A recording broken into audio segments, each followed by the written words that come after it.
The reason in general I refused to teach Rav Kook is because I learned it all before I met Rav Drukman, and I realized after studying Rav Kook with Rav Drukman, I realized I didn't understand it at all. And I'm still sort of willing to say that my understanding of Rav Kook is very limited, but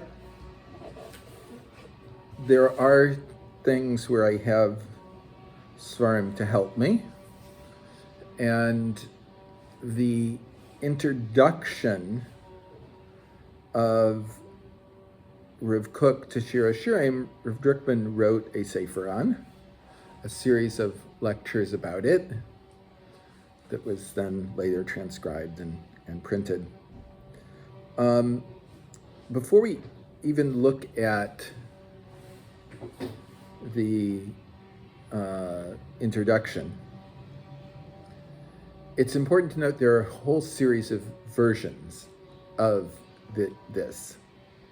Of what? Rav Kook's introduction to Shir HaShirim.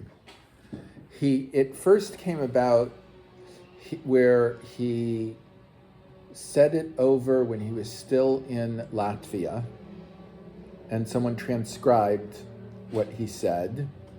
He borrowed that transcription to write into one of his notebooks, and I don't remember the name of the person who had who originally transcribed his talk on it. He printed it as it was originally said. Then Rav Kook printed it, and then it was edited by Rav Yehuda to put in Olat Riyad, Rav Kook on the Siddur, and there is the version in the Pinkas. All of these are different, all right? They're similar, but they're different. I am taking the version that Rav Drukman printed in with his shiurim on this introduction. So if you look at someplace else, don't be surprised that it's different, because that's what these things are. I mean, and editing, of course, is a process where you try and make things clearer for the reader, but also when Rav Yehuda was editing Rav Kook, the attacks upon Rav Kook were very common, and so he would edit it to reduce the possibility of those attacks, to reduce the possibility of, let us say, intentionally misrepresenting what Rav Kook intended to say. All right. So he starts with Amar Rabbi Akiva. Rabbi Akiva said, Chas v'shalom, God forbid, lo nechal like Adam Yisrael al Shir HaShirim. No one ever disagreed about Shir HaShirim, shelo titbas yadayim, to say that it does not make the hands impure. Shein kol ha'olam kulo kedai, ki yom shnitna bo Shir HaShirim l'Yisrael. There is not any time where the world was worthwhile, the entire world was worthwhile, like the day that Shir HaShirim was given to Yisrael. Shekol ksuvim kodesh, because all of the writings are kodesh. But Shir HaShirim kodesh kodashim. But Shir HaShirim is kodesh kodashim, the holy of holies. Ad kan. Now we're going to go to the sources. It seems strange. When you look at it, if Shir HaShirim is kodesh, if you touch it, it makes your hands impure, right? If it's not kodesh, then it doesn't make your hands impure. So, how does this come about? By the way, tumas yadayim is a din d'Rabbanan. Hands being impure separate than the entire body being impure is entirely rabbinic legislation. There is a Mishnah in Shabbos, ואלו מן ההלכה שאמרו בעליית חנניה ben חזקיה ben גוריון. Are you reading it? I'm reading from the source sheet for Rav Drukman Shir. Did I give that to you? I didn't give that to you. Sorry.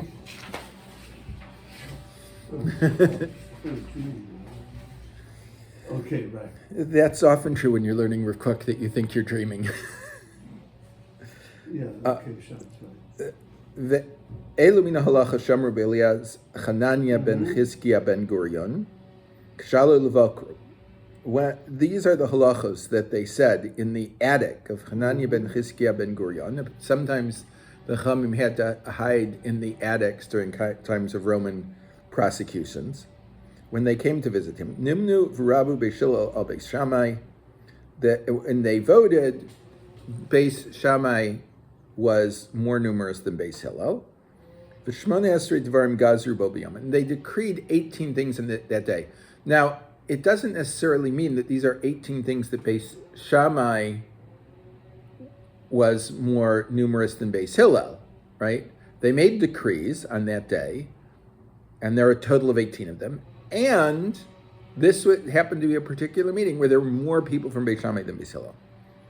So the Mishnah does not say what these 18 things were. No, What? no, it The Gemara Tomorrow.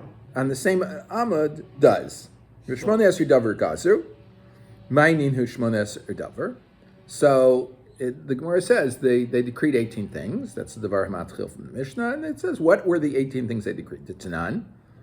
They said elu poslin truma. These things will make truma unfit for the kohanim to eat.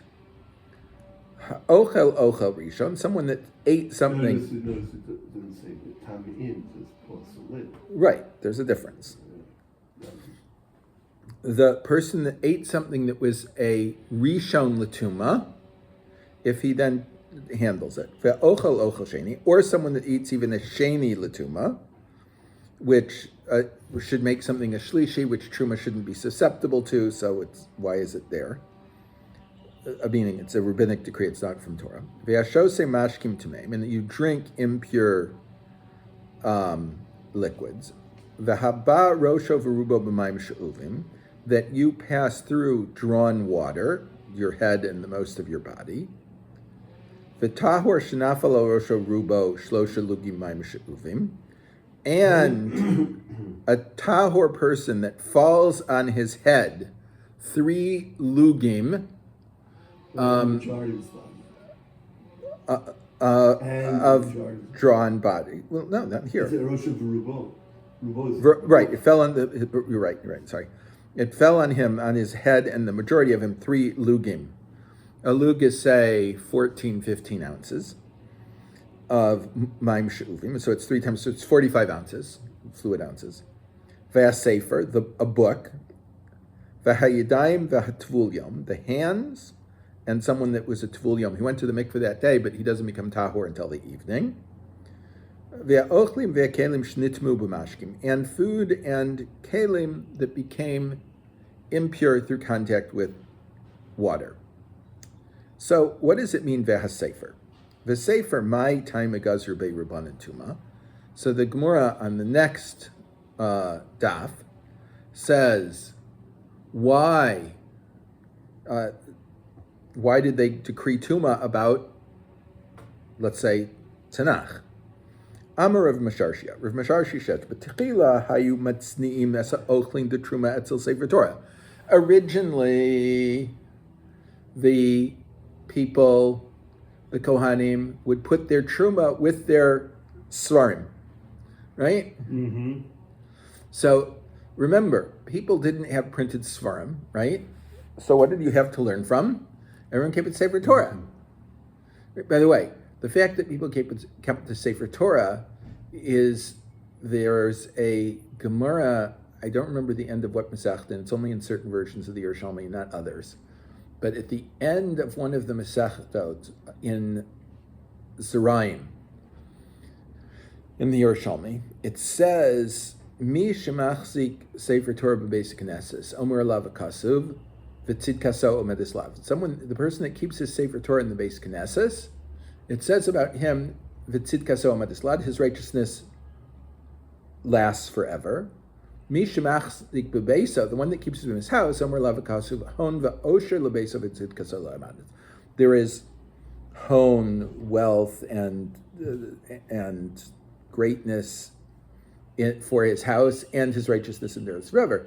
The concern for them was how easy it was for someone to learn, right? Meaning, if you keep your Sifrei Torah in the shul, you have to go to the shul to learn. If you have one at home, you can learn anytime you're free, right? It's much easier. So today, according to the Rosh at least, where the mitzvah of Sefer Torah can be fulfilled with svarim in your house, right? That you would say the same thing if you have svarim in your house to learn, so you don't have to run off. So they would keep their truma at Sefer Torah with the Sefer Torah. Omru, and they said, Hai kadosh v'hai kadosh. They'd say, this is holy and this is holy. Kevan dekachazu dekaasi lidei pesida gazru bei rabbanan tuma. Since they saw that it came to a loss, the rabbis made a decree. So Rashi explains, lidei pesida, akbarim mitzuyim etzel ochlim, umafsidim es sefer, that you have mice around food. This is right? Yep. A constant problem every place in the world. See, obviously, how right that they didn't have mice traps. Yeah. And the mice are attracted to the food, but then they'll also eat and gnaw through the parts. Aval b'chulin, but with chulin, let me talk about this in a minute. Lo hutzrechud ligzar, they didn't have to make such a carrot. The belav hachi nami lo hayu nostim chol etzel kodesh. But with chulin, we don't care because no one kept their ordinary food with their Sefer Torah. They said, this is holy, the Sefer Torah is holy, the truma is holy, let's keep them. I will tell you that many, many years ago, two shuls merged in Los Angeles. And they agreed to keep a base medrash open where the one that was closed was, as long as there was a minyan there. For 30 years, the base medrash existed, and then they no longer had a minyan, so it was being closed. And they were moving all the Sfarim, Sifrei Limud, and also the Sifrei Torah. And they had a lot of very, very nice Sifrei Torah there. And they had something in the closet that they didn't know what it was. And they showed it to me, and I looked at it, and I said, this is a Sidra de Haftarta. All right? Before they had printing presses, they would write the Haftarahs for kilas that couldn't afford to write all of Tanakh. And I explained to them what it was, and as I rolled through it, there were 2 ureas I didn't have to roll; it was right there. That had been eaten by mice. Most of them had been eaten up by mice. I had it for a long time, and I don't know what happened to those 2 ureas. But they asked me what it would cost to fix it. I told them, and they said, "Nah, you can have it." And I remember I came home with it, and my son, who was like 6 at the time, was playing on the floor, and he goes, "Sefer Torah begodel shali." And I explained to him it's not a Sefer Torah, it's a Sidra de Haftarta. Anyway. The shul which Albert Robinson, the Syrian, they started one in Brigham Young. They have like a mini Sefer Torah. Yeah, it used to be that those were all actually written on cloth. Nowadays, they sell them with paper on the inside. So you have to check whether it's actually a Sidra de Haftarta. And it has the trup in it, Right. Yeah. So that's a printed one. The real ones, don't have that. But people said they wanted to keep their holy things in one place, so that there's a practical reason for it, not just saying this is holy and this is holy, but you want to keep your things that have to be kept specially and keep them away from tuma because it's very easy for things to become tamei. So, you want to put... But the Chamim saw that the truma was being eaten by mice. There's nothing we can do about it. But the Sifrei Torah eaten by mice. Normally, mice don't go after leather, right? They'll go after the food. It's only if the leather is there that they're also going to eat the leather of the cloth. So, to make a halacha that you're not supposed to put your truma next to your Sefer Torah, people don't pay attention to that type of thing, right? It's only when there's a practical difference to them, it's tamei, that people are going to, in fact, pay attention to the fact that I can't keep my truma along with my Sefer Torah. All right? So at that point, right, they said, to do this, we have to make it so that it makes the truma unfit, that the Kohanim can't eat it anymore. Mm-hmm. If they can't eat it, then they'll be careful with making sure it doesn't become tamei.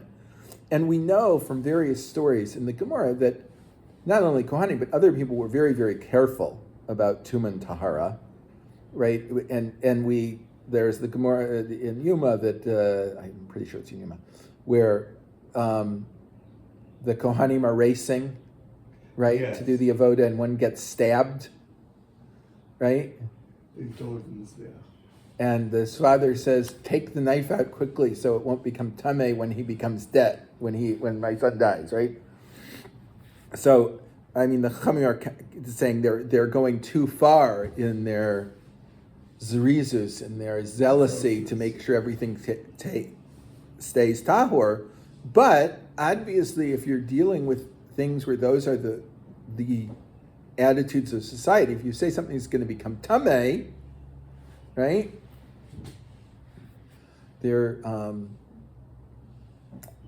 is a place where in Givat Washington where there are a whole series of girls' schools there. So that's young. Yeah, and over Pesach it's rented out. All right, and so a lot of the girls don't want to take everything home, so they put it in one of the Batei Midrash there, all the girls' private stuff that they don't want to take home. And they put a sign up saying chametz. And the head of one of the Midrash said, if we put up a sign that says, private property, no entrance, don't steal, something like this, that will do nothing at all. People are not, the Isser of Geneva doesn't bother people at all. But if you say it's chametz, no one will go near it. This is chok v'lo yavor. Chametz is got to stay away from it on Pesach, and so on and so forth. So, I think it's the same idea in their time. People were, really, really concerned about Tumah and Tahara, much more than keeping their Sifrei Torah kosher. By the way, it's not only in their time, it's in our time too. The Gemara says, and I found it to be true, that if you want to keep a Sefer Torah in good condition for many, many years, you have to roll it from end to end at least once a year, preferably 2 or 3 times a year. And it keeps the cloth supple. When the cloth isn't soft and supple and easy to move, the letters will crack and they become puzzle. You tell this to Gabaim and Shuls, they don't care. These are the surim we like to use. The other surim, they become puzzle. We don't care. I'm just saying, this is a metzias. There was a Sefer Torah in Bnei David that was a 400-year-old Sefer, Sephardi Sefer, that had a very, very interesting story behind it. You know the story.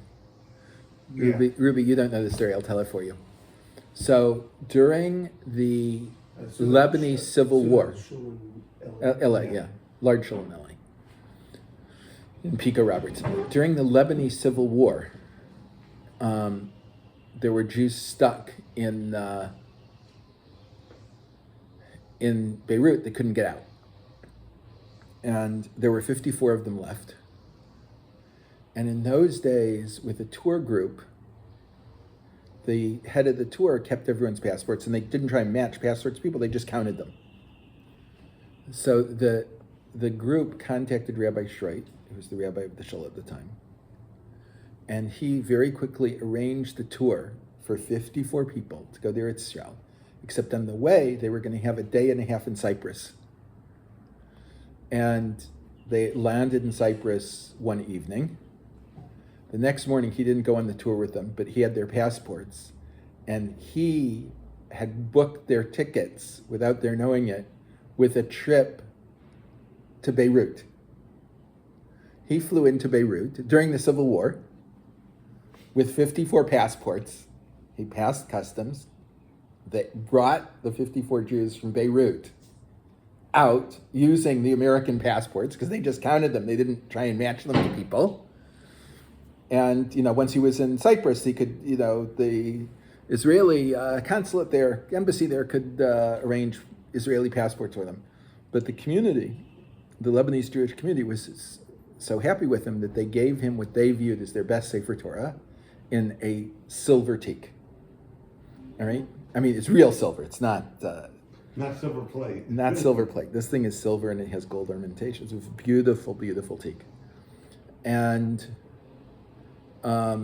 it's a very old Sefer Torah. It's on Gavil. It's, it doesn't look like our Sefer Torah today. But people got very upset. I was the associate rabbi at B'nai David for several years, and I would use it from time to time and roll it. And people didn't like using it because, as one of the Gebaim said, I want my aliyah on a real Sefer Torah. Even though the Gemara says you keep a Sefer Torah in a teak, not like Ashkenazim do. But that was people's feeling. But for years afterwards, I would roll it.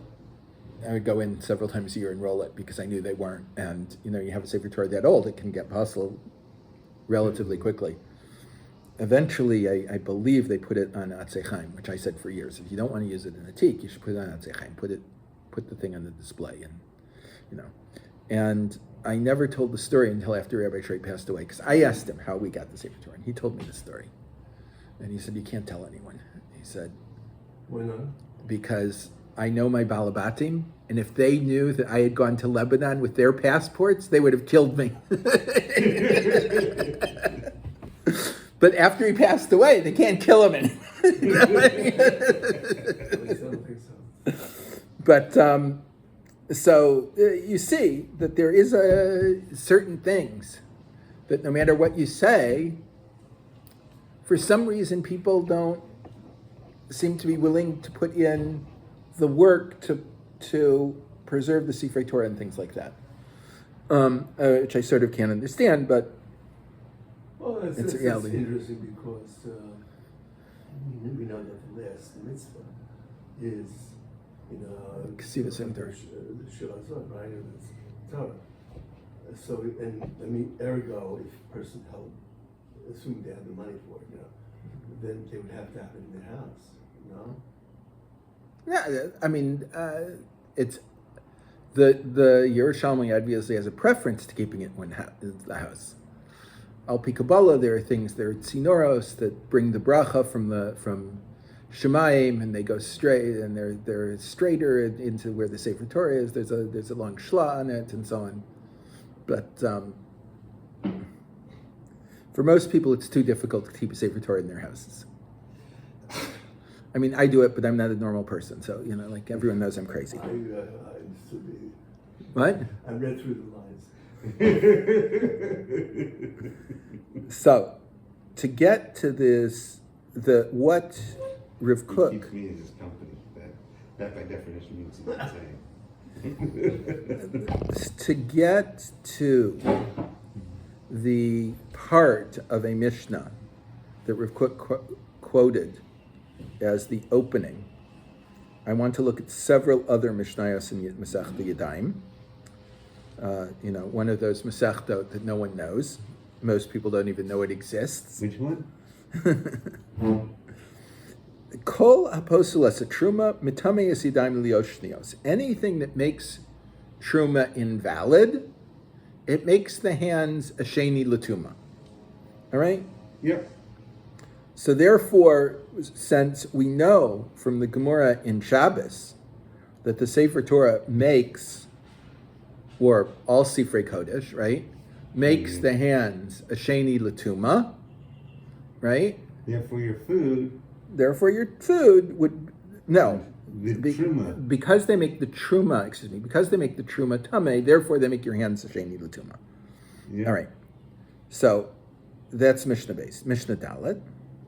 Gilyon Sefer Shilamala Shilamata Shabbatchila Shabbasof. The margin of a sefer, above and below it, at the beginning, at the end, mitzvei mesiyadayim. They make the hands impure. Rabbi Yehuda says, Shabbasof einu mitamei ad shiyaseh lo amud. At the end, it won't make the hands pure until you've attached it to an amud.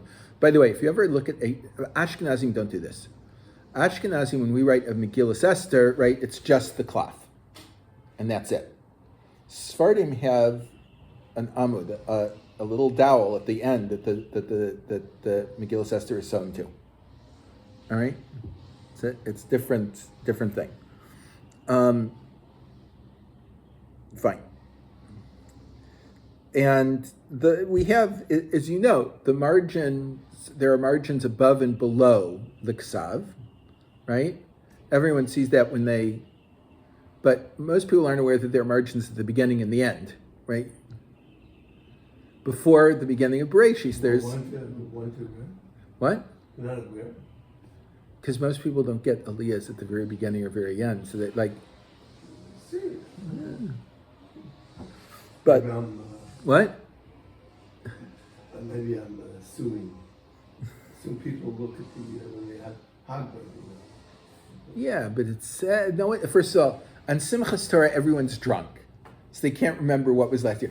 I remember one year, Rav Shimon Lapid, Rav Drukman's son-in-law, is now the Rosh Yeshiva there, was saying Purim Torah, and the Talmidim said, "You said this last year." And Rav Drukman said he was drunk last year, and he's drunk now. He didn't remember what he was saying when he said it last year, and he just... He could have been that drunk that he didn't try to kill somebody.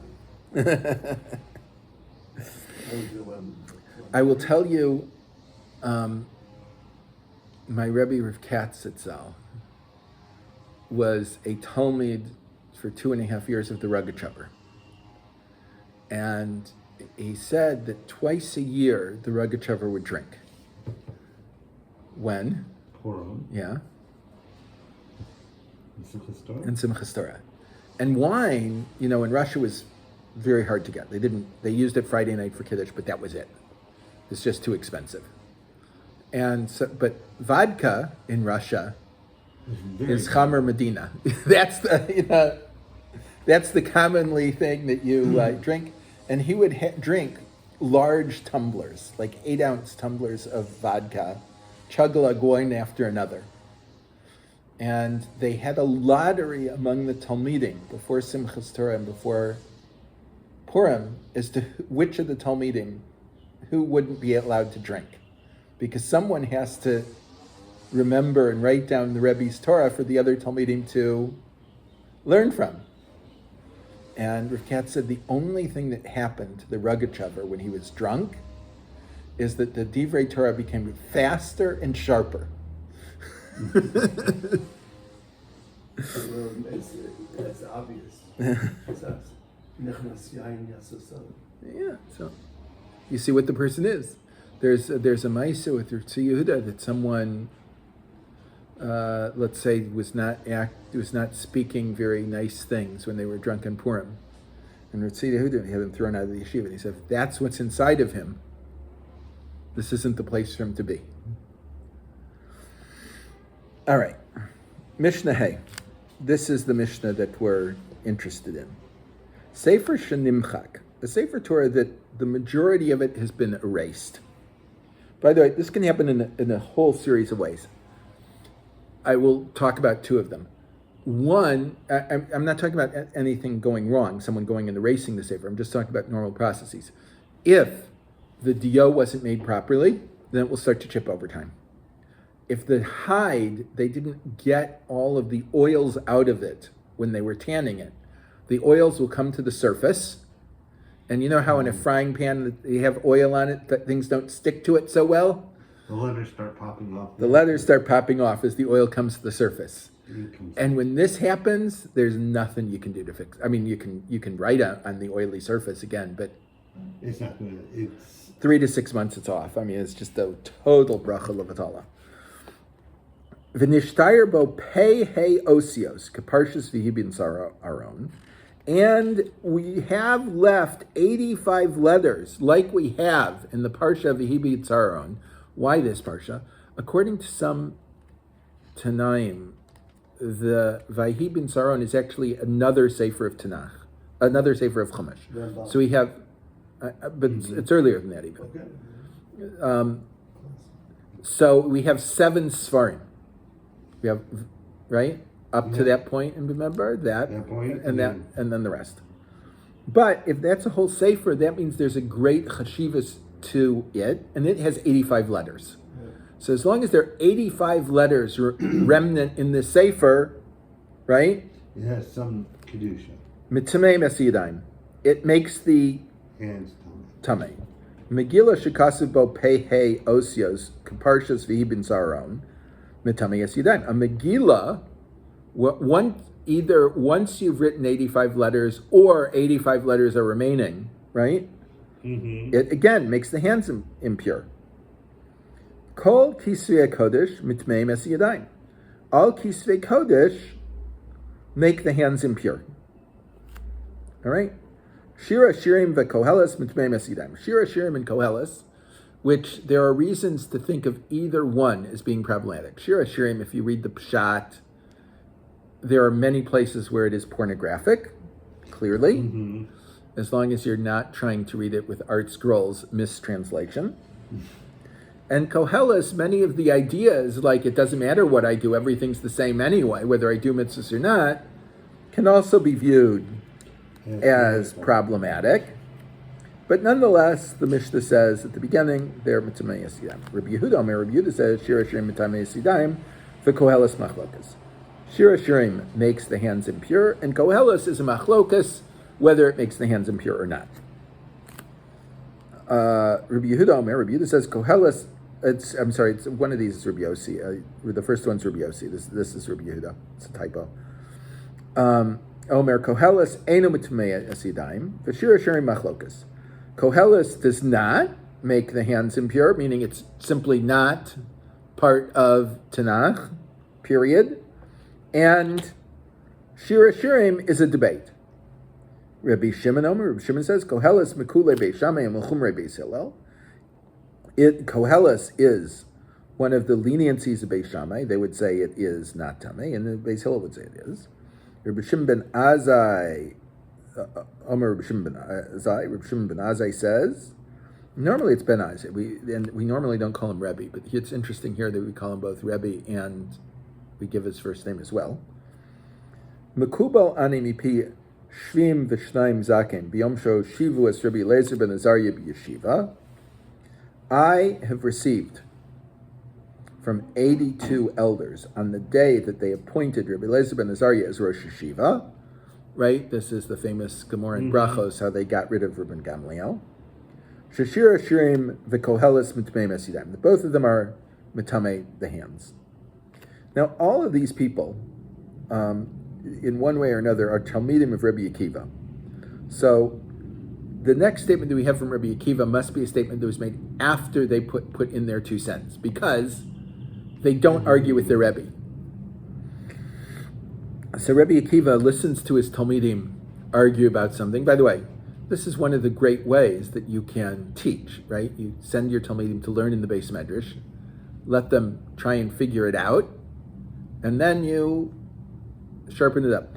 Rav Huntner didn't view himself as someone that could teach Gemara. He only taught Hashkafa. And he would, with the best Talmidim, who were no longer in Shiur and just learning in the base medrash, he would walk around the base medrash and ask them what they were learning in the Gemara to explain it. He'd rip them apart and tell them to do it again. And this would happen 2 or 3 times. And when he finally felt that they had learned it deeply enough, proper understanding, he wouldn't say good, he'd go, and then walk away.